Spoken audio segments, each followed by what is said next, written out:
Action Sénégal, Monsieur Adama Sow, président de cellule, membre du mouvement Action Sénégal, Monsieur les membres de bureau, Monsieur les membres sympathisants, Mesdames et Messieurs les journalistes, chers invités, nous vous saluons et vous souhaitons la bienvenue. C'est un sentiment ambivalent que je vais m'efforcer de faire sur un homme, un grand monsieur, une personnalité qui restera à jamais une référence pour nous les jeunes, pour nous les étudiants. Je veux nommer M. Yeri Thioub.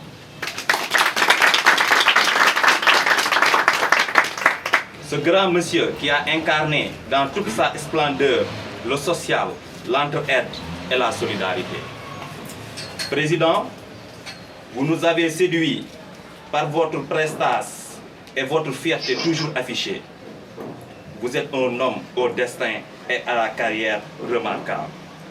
Vous êtes rigoureux, austère et juste, droit, véridique et désintéressé, humble, introverti et discret, généreux, humain et galant. Autant de qualificatifs que vous pouvez. Président Yérim, vous êtes très social et vous avez eu à aider beaucoup de personnes dans la plus grande discrétion. Les logements que vous payez pour les étudiants ressortissants du département de Saint-Louis en est une parfaite illustration. Sans compter des lits superposés qui nous avaient octroyés à hauteur de 900 000 francs, des matelas à hauteur de 1 600 000 en raison de 16 000 par unité. Des ustensiles de cuisine, des dons de tickets, la liste est vraiment exhaustive.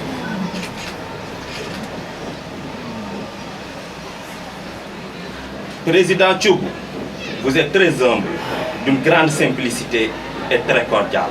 Cela malgré les commérages et les dires malveillants qu'on vous rapporte parfois sur des personnes ou d'autres jeunes ambitieux. Nous vous admirons. Nous admirons votre perfectionnisme. Vous n'aimez pas faire les choses à moitié. Vous êtes à chaque fois préoccupé de faire du bien.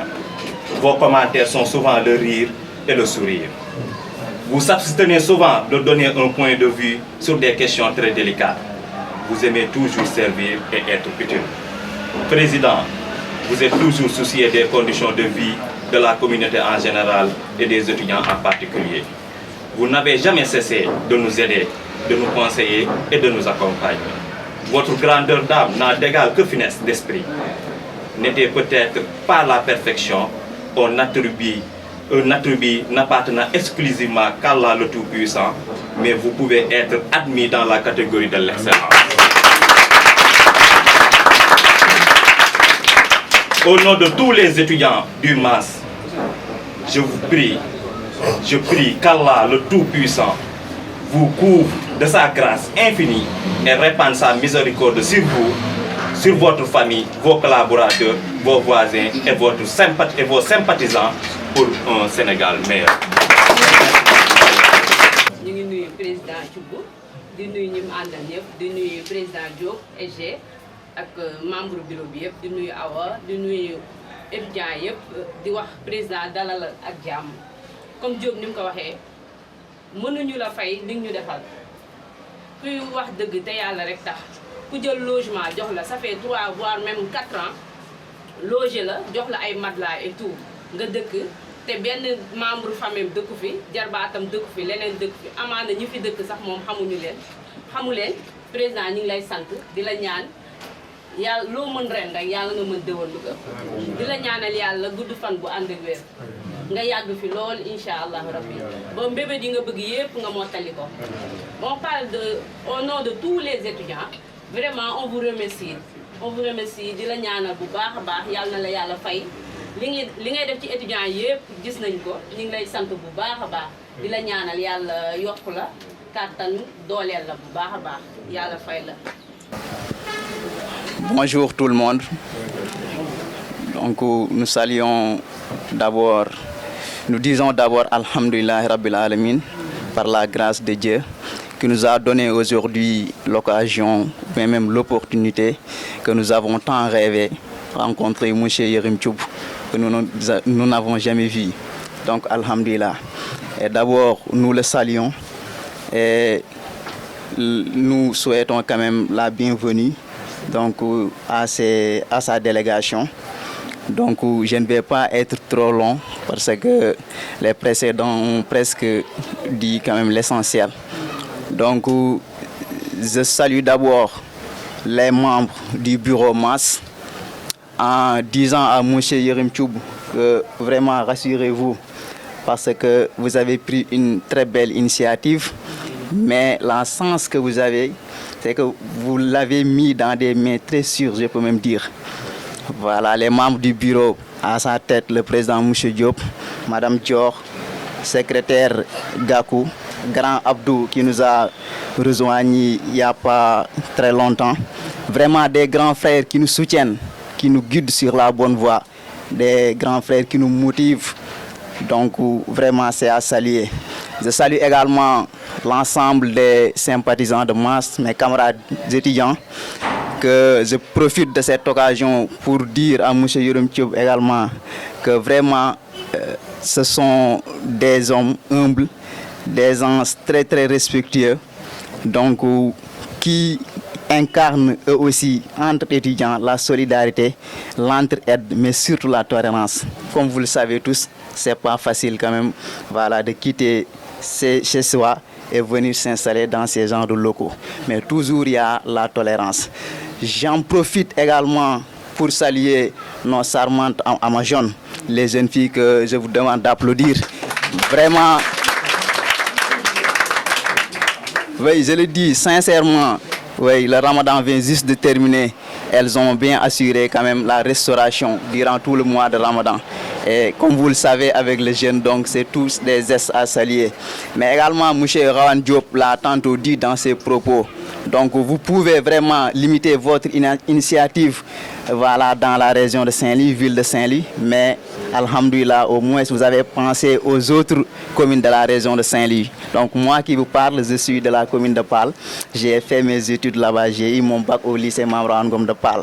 Et aujourd'hui, je suis installé, ça fait 2 ans à MAS. Donc je peux dire que si aujourd'hui je continue mes études jusqu'à présent, c'est grâce à MAS parce que nous n'avons pas de logement. Comme vous le savez, chaque année, l'UCAD reçoit un nombre très très pléthorique d'étudiants. Et avec les amicales au sein du campus social seulement, ils ne peuvent pas contenir vraiment tous ces étudiants. Donc nous saluons cette belle initiative. Vraiment, nous demandons à Allah, nous prions à Allah le Tout-Puissant qu'il donne à M. Yerim Thioub la force, la paix, voilà, une vie très très très très belle, mais également le pouvoir de continuer ces belles initiatives. Parce que c'est à saluer, comme vous le savez tous, quand on quitte nous tous nos foyers, voilà, les parents nous donnent comme conseil, faites tout pour réussir, soutenir votre famille. Mais comment peut-on réussir sans ne pas être logé? Donc aider un étudiant, c'est l'aider socialement, mais surtout pédagogiquement. Donc l'aider socialement, c'est d'abord lui trouver voilà, là où voilà, poser son oreille, au moins la nuit. Donc vraiment, nous vous remercions infiniment, infiniment. Et vraiment, nous prions Allah pour qu'il vous assiste. Merci beaucoup. Assalamu alaikum. Sama xarit yi ma fekk fii ak sama rak yi ma fekk fii maa ngi nuyu ñëpp di jiital nuyu bi nag ci président Yerim Thioub muy koo xam ne li ñu mën a wax ci moom bari na mais tey dañuy wax ak ñi nga xamante ne mooy sunu rak yi nga xamante ne ñoom ñoo fi nekk ndax man c'est la 2e fois ma fi ñëw dama gis lu yokk mais gisuma lu wàññeeku ndax ñëwoon nañ fi ci benn invité ndogu bu ñu invité woon fii je pense que en 2020 xaw ma 2019 di wax ne rek am na ñu fi jël parole déjà li ñu wax dafa am solo lool muy li muy def nii kenn ku nekk ci ñun xam nañ ni ci biir xolam bëgg na def lu mel nii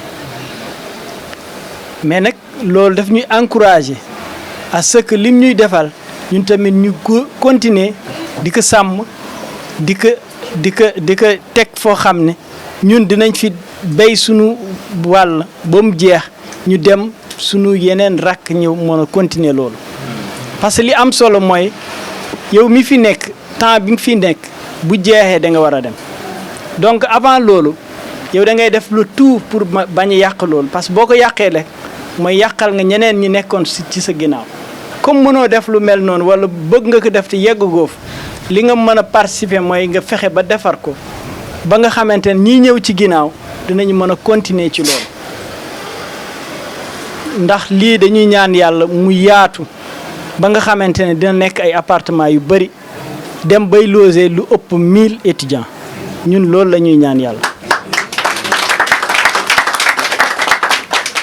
di wax na rek président li muy def xëy na moom bëggul ku ko wax mais du ñàkk ñun ñu mën ci wax tuuti ci li ñu xam gis nañ toujours ci côté bu nekk nag facteur yépp mu ngi ci yëngatu di ci def social yoo xam ne xaaru ci dara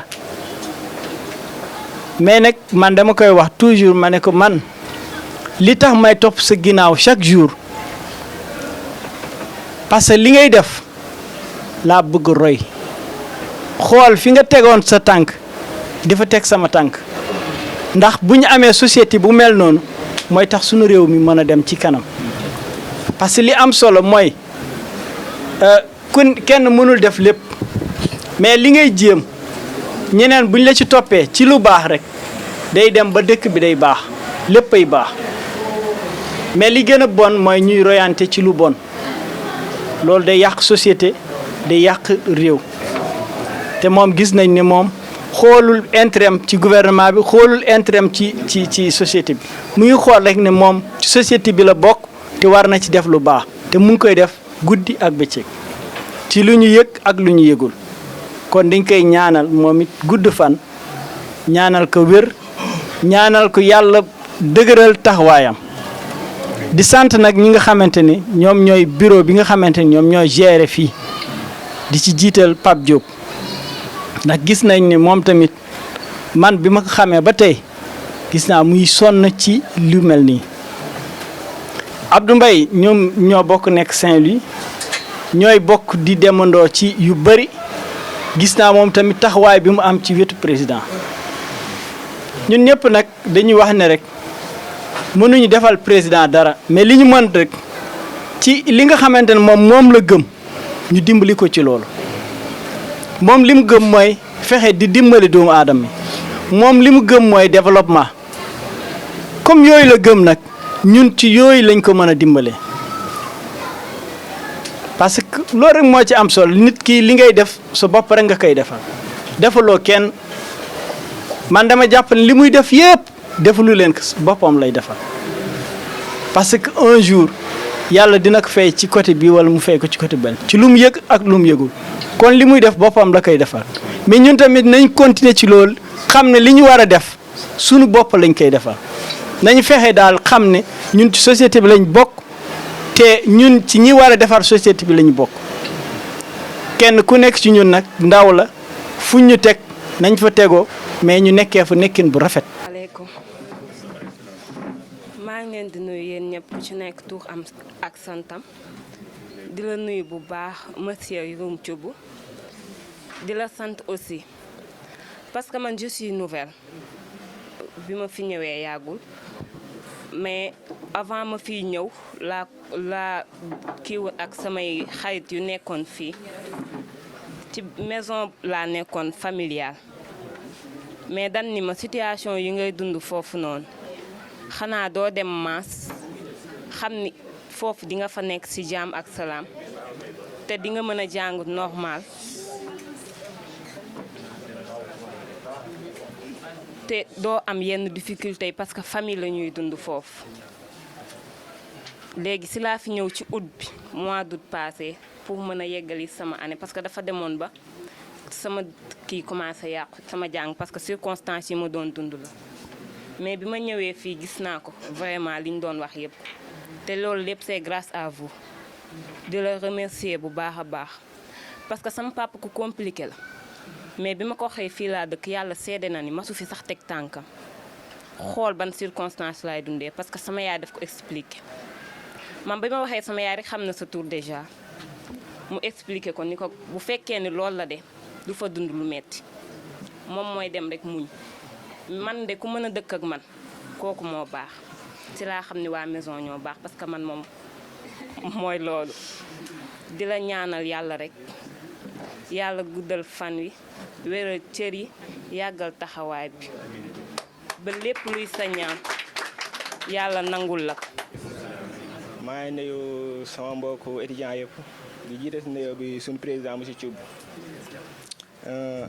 mais wax ji lépp dama koy tënk parce que déjà ñëpp wax na l'essentiel quoi parce que li muy def yombul comme ni ko Rawane waxee sànq moom dara dëkk mu yaatal logement yi ba am seeti amul ku dëkk Fass am ku dëkk Paal am ku dëkk fenn ak fenn ba ñëpp mën see dëkk man mii di waxee yéen man sama papa mi ngi fi Dakar dëkk am nañ fi kër mais condition yi nga xam seeti nii il le faut parce que damaa jógee fii di ñibbi jaamu gën te loolu dafa metti yombut su may génn nelaw rek laay mën du ma mën a jàng ñu intégré ma fii te malgré am na si ñaam si waroon na fee mën a ñëw jóge Saint-Louis mais deful loolu te noo bàyyi camp si amul fu mën dëkk na ma ñëw rek pour étudiant yi maam si am ay conditions normales pour mën a jàng te aussi comme ça ñu ne ñaam si man Paal laa jàngi ak ñeneen ne Paal ma ñaam si Paal la ñu jàngi am nañ ay dirigeants yu nekk Paal am nañ xaalis defuñu ko ndax lan mënoon nañ kaa def te defuñu ko te alors que ñu am camp si moom mi ngi koy def kon exemplaire la Rawane wax na ko sànq aussi ñun tamit ñuy ñaan yàlla ñun ñi fii au moins yàlla may gudd fan a wér ba mu gis au moins kenn si ñun nii mu daal di jël benn initiative ba am si dana jël appartement non seulement pour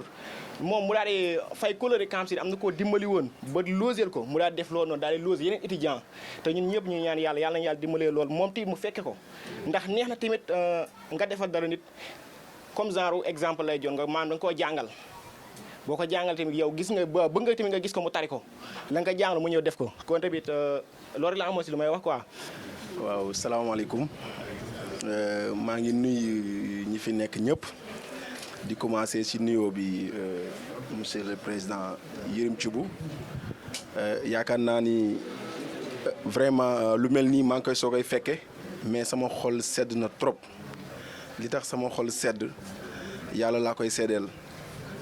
lii ku ko masaan a def boo ñëwee daa fekk say jarbaat wala say doom wala ñoo xam yaa joxe liste pour ñu indi la fi mais amul kenn ku mën a taxaw fii ni président Thioub moo fi indi ñi fi jël parole ñëpp am na ñoo xam tey leen ko soogay gis bëri na ñoo xam ci suba laa leen wax ni ndax mas ngeen gis président ñu ni ñoom mësuñu ko gis lu jafe lu nit di def te doo ci wane ngisal mooy kii toog loolu lay def dama yàgg ànd ak moom macha allah mais mosul bëgg di joxe loxo ndeyjooram càmmooyam di ko yëg bokk naa ci ñi nga xamante ni si dafa dem ba mujj di ma jox xaalis ni ma bu demee ci fenn joxeel su ma ñëwee soo koy wax ñaata laa joxe mais du ma wax ni boo demee joxal aaroona nangam de joxeel rek man su ma joxee ba pare maay ñëwaat naan ka diw nangam laa ko jox loo ko wax lu ne loolu lay doyloo ba keroog muy gis beneen wax boo xam ni yaa ko dindil sa bopp mooy yaa wax lu amul. mais doo ko wax mukk woon ko ginnaaw muy xool est-ce que li nga ko wax am na wala amul day bàyyi rek ba wax ja changé loolu lu ma doon seere ci moom la may wax ni may ñaan ñi fi nekk ñëpp lii muy def nii du mu ni lu mu leble la mais kenn ku ci nekk war nga ko jël sa xol def ko mu nekk bor comme Rawane li mu wax léegi nii su ma sañoon dund ba fay bor bi kenn ku ne am nga peut-être façon boo bëggee fayee bor bi mais man lan laa koy fayee mooy fu ma woo mu ñëw wuy si ko li ñu metti ci moom rek toujours ñu ngi koy wax mais malheureusement noonu la ko yàlla bëggee mais man bu ma sañoon fu ma woo mu ñëw wuy si ma te damay ñaan yéen tamit aussi parce que chaque jour dafa may wax ni non bugguma sax di def leen ñu yaakaar ni dara moo tax lépp lu muy def nit mu ciy foog ni dara tax sax da koy bàyyi ñëw bii Pape Diop doy na seede naru ko woon wala bokkoon na ci li nga xam disoon na ko pour mu def ko benn période bii ñu toll ci ñaari façon yëpp boo jógee bëgg wax ñu ne xoolal est-ce que du xam ngeen bu baax waaye ñun namm ca yebbu ca kun ca ba wax ñu jël soo ñu woowee guddi ak bëccëg ak fu mën a doon dañuy ñëw wuy si la may ñaan yéen tamit képp koo xamante ni sii am nga bor boo ko bëgg a fayee mooy ñu topp ci ginnaawam fépp fu mu ñu bëgg jëmloo ñu jëm fa donte moom fii defu ko ngir ku mu fi indi après nga topp ci ginnaawam parce que am na ñu fi ñëw xamuñu sax luy maas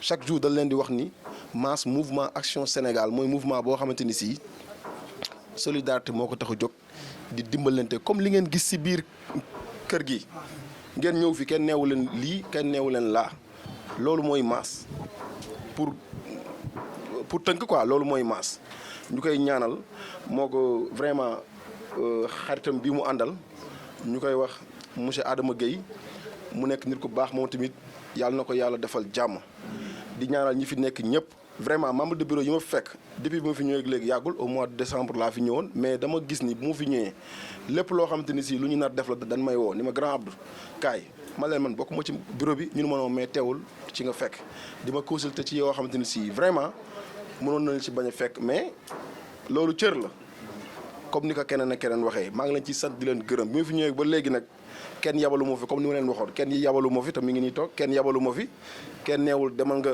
inspecté kër gi mais teewul doon naa xool mais gisuma fi dara loo xam te ne si mën naa wéet ak moom di ko wax du dëgg yar ak teggin laa fi gis ak yéen ñi fi nekk maa ngi leen di sant di leen gërëm di leen ñaanal yéen tamit li leen fi tax a jóg ngeen réussir si ba delluwaat seen kër yi fondation ay famille incha allah merci beaucoup.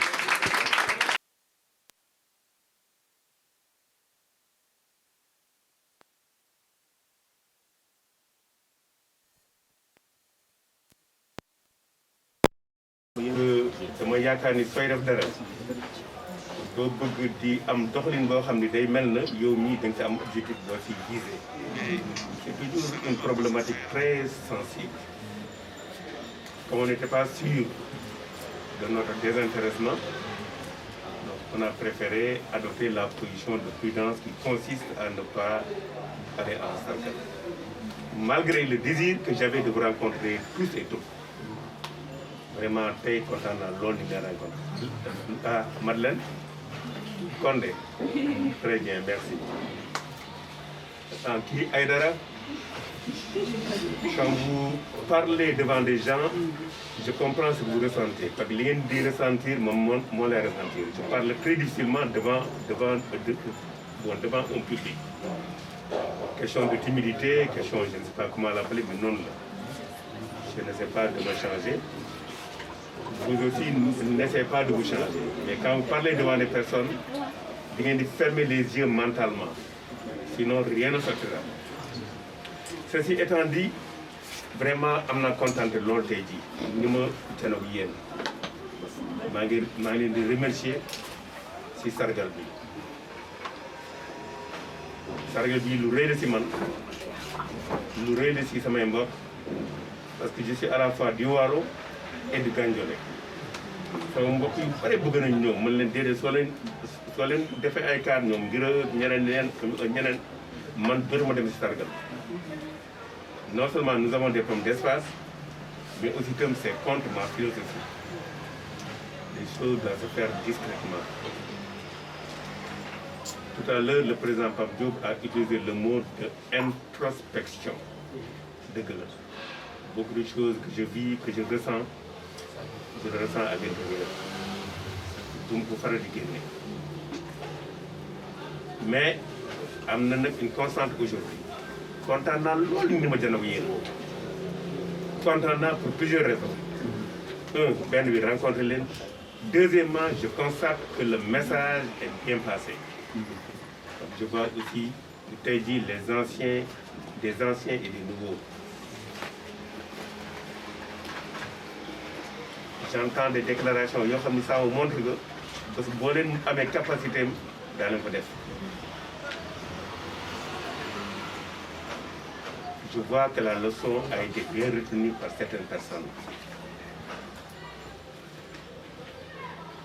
Bien retenue. La clé du succès, c'est l'entraide. l'entraide. Curieusement, beaucoup de personnes pensent que la clé du succès, c'est moi dóorante ay kurpañ jëkkantu jiiro concurrence ay wax yu ñaaw jëfin yu ñaaw.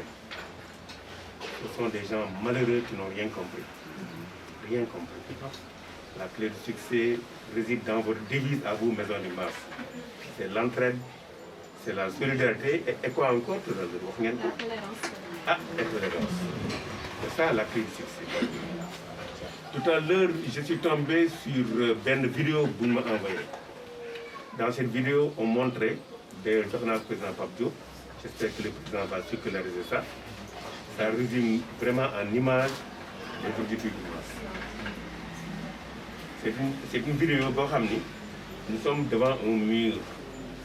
Il y a des personnes, première ligne, deuxième, 5 ans, troisième, 5 ans. Quand vous y êtes, de le boom, ça n'est rien de chacun. C'est ça la clé du succès. La clé du succès, c'est quand les gens partagent, quand tout le monde est au sommet de la montagne, pas dans le précipice. S'il reste une personne dans le précipice, succès à Moufa. Le mauvais âme, malheur. Ce malheur finira toujours par remonter. Il faut que tout le monde soit au sommet de la montagne. Tout le monde. C'est là-bas où se trouve le succès.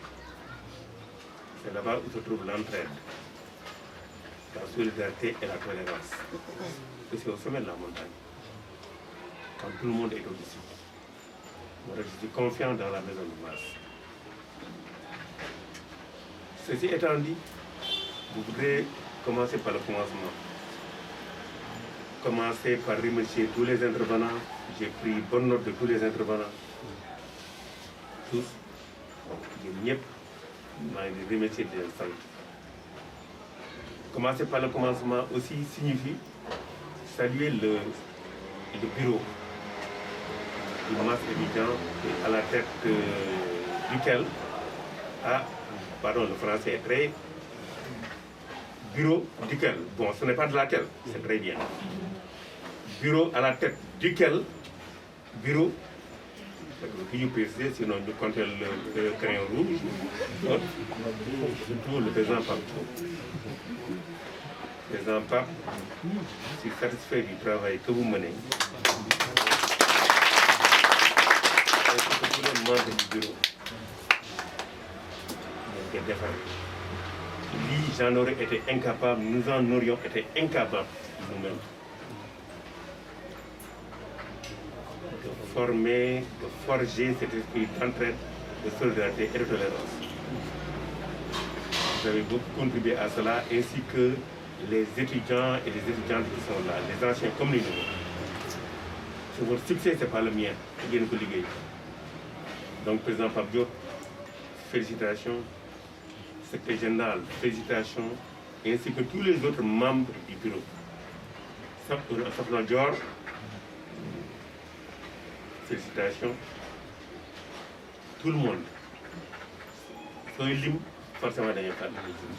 Mais il y a chacun, chacune individuellement, nous les féliciter et les remercier.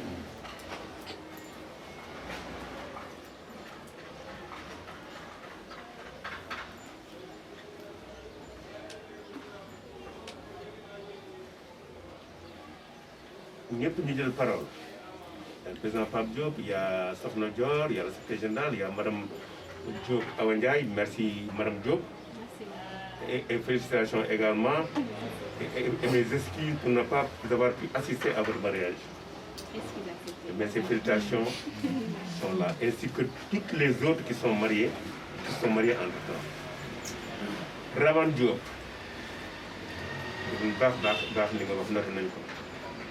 J'espère que Dieu vous donnera, ainsi qu'à vous tous, la possibilité d'appliquer la devise d'entraide, de solidarité et de tolérance.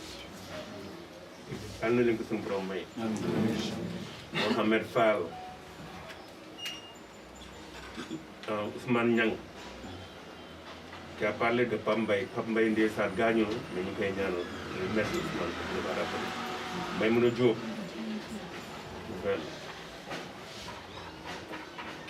Abdou Mbaye sécurité membre du COP Serigne Biram Sow yow mi foo mën ñëw nekk sa taalibe bi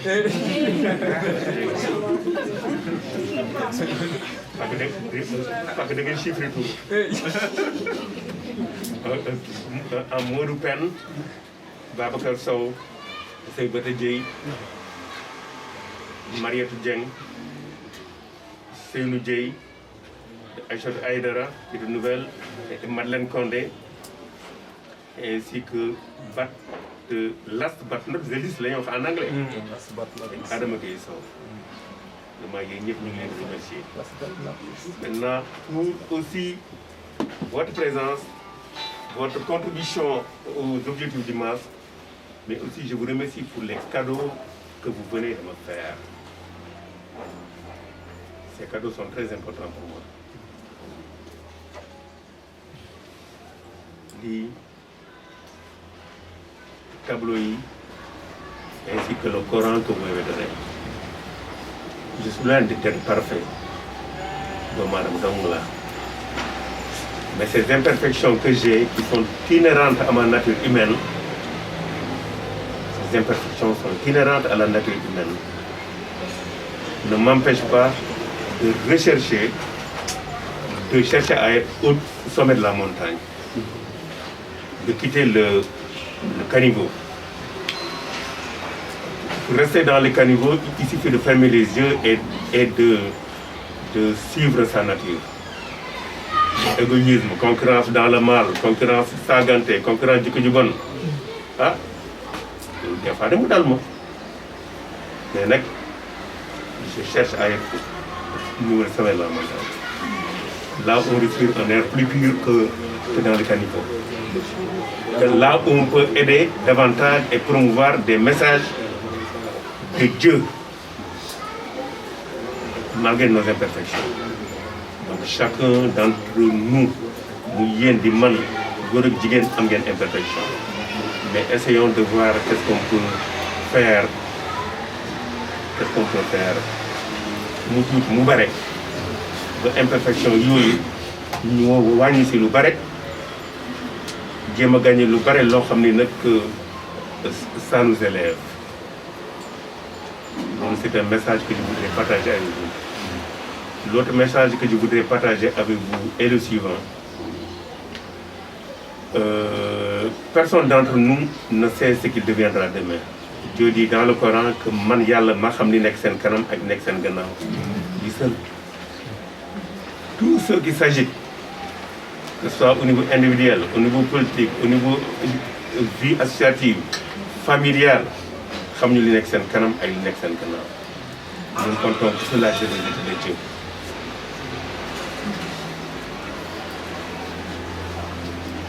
Parmi vous, il y aura peut-être un président de la République. Amin, ya Rabbal Alamin. Il y aura des patrons, qu'on appelle patrons, entre guillemets. Il y aura des gens qui vont privilégier le service de Dieu au service de la vie de tous les jours. Parce qu'il faut une large variété d'êtres humains pour construire une communauté. Mais j'espère que ces gens n'oublieront jamais cette devise essentielle de la maison du MAS, entraide, solidarité, tolérance. J'espère que ceux-là n'oublieront jamais que pour arriver au sommet de la montagne, il faut nous appeler. Je vous ai expliqué une fois d'où l'IEP fan la jógee. Je me jàppale woon. Quand j'étais étudiant à l'université Cheikh Anta Diop Dakar. C'est pas la peine que je rappelle cela, certains d'entre vous le savent. Bon, peut-être que certains qui étaient avec nous au pavillon A, couloir F, chambre 132. 132 couloir F. Ah, il y avait une vingtaine de personnes. Hein. Mais d'après vous, nous avons appelé, moi, nous avons dit que Certains d'entre eux ont tout oublié. Certains d'entre eux sont peut-être en train d'aider sans qu'on le sache.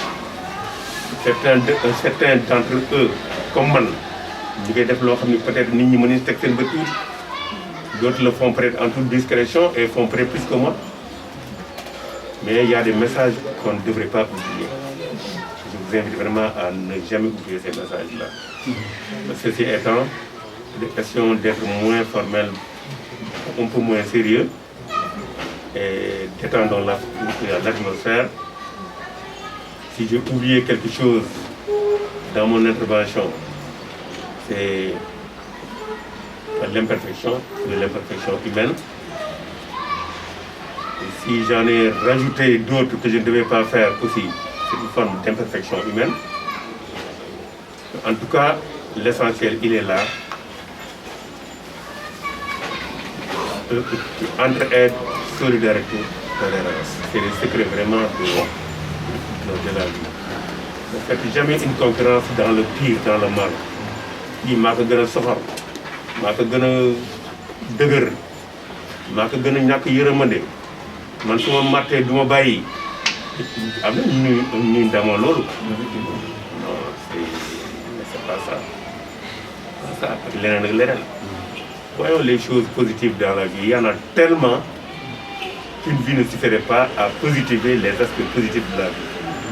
Et essayons d'en réaliser quelques-unes, modestement. Voilà, mesdames et messieurs, jërëjëf.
Sénégal déggu leen kii ba ñu way ko joxo mu Abdoulaye way